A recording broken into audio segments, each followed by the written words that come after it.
મિત્રો, હું મુકેશ આહિર. અત્યારે જે સમગ્ર વિસ્તારમાં એસઆઈઆરની કામગીરી ચાલુ છે તેમાં જે બીએલઓએ આપણા ઘરે ફોર્મ આપી ગયા છે કે આ ફોર્મ ભરી અને તમારે આપવાનું છે, તો એમાં હજી ઘણા બધા વિસ્તારના ઘણા બધા લોકોના ફોર્મ બીએલઓ પાસે નથી પૂગ્યા.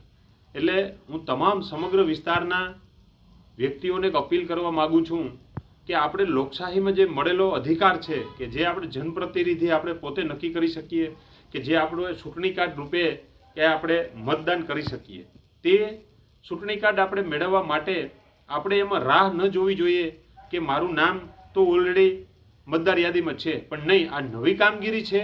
તંત્રના જણાવ્યા મુજબ જો આપણું ફોર્મ બીએલઓ પાસે પૂગશે અને ઓનલાઈન થશે તો જ આપણું નામ મતદાર યાદીમાં રહેશે. એટલે આપણે કોઈ બી બાબતમાં આપણે ન પડીએ અને આમની છેલ્લી 4 તારીખ છે 4/12, એની પણ રાહ ન જોવી જોઈએ. અને વધુમાં વધુ આપણી 28 થી 30 તારીખ દરમિયાન જે વાડી વિસ્તારમાં રહેતા હોય, બહારે રહેતા હોય કે સમગ્ર કોર્પોરેટર વિસ્તારમાં રહેતા હોય કે અન્ય કોઈ બી જિલ્લા બહારે રહેતા હોય, તમામ વ્યક્તિઓને આપણે ફોર્મ ભરી અને ફોર્મ ન ભરી શકીએ તો આપણું આધાર કાર્ડ અને ચૂંટણી કાર્ડ લઈ અને આપણે જે નજીકના બીએલઓ છે તેની પાસે જઈએ કે જેથી આપણને એ સહકાર આપી શકે અને આપણે બીએલઓને સહકાર આપી શકીએ. બીએલઓ આમાં ઘણી બધી મહેનત કરી રહ્યા છે, પણ એમને અત્યારે આપણા સહકારની જરૂર છે અને જે આપણો હક અને અધિકાર આપણે મળેલો છે એનાથી આપણે વંચિત ન રહી શકીએ. મિત્રો, આ વિડીયોને વધુમાં વધુ શેર કરજો. જય જય ગરવી ગુજરાત.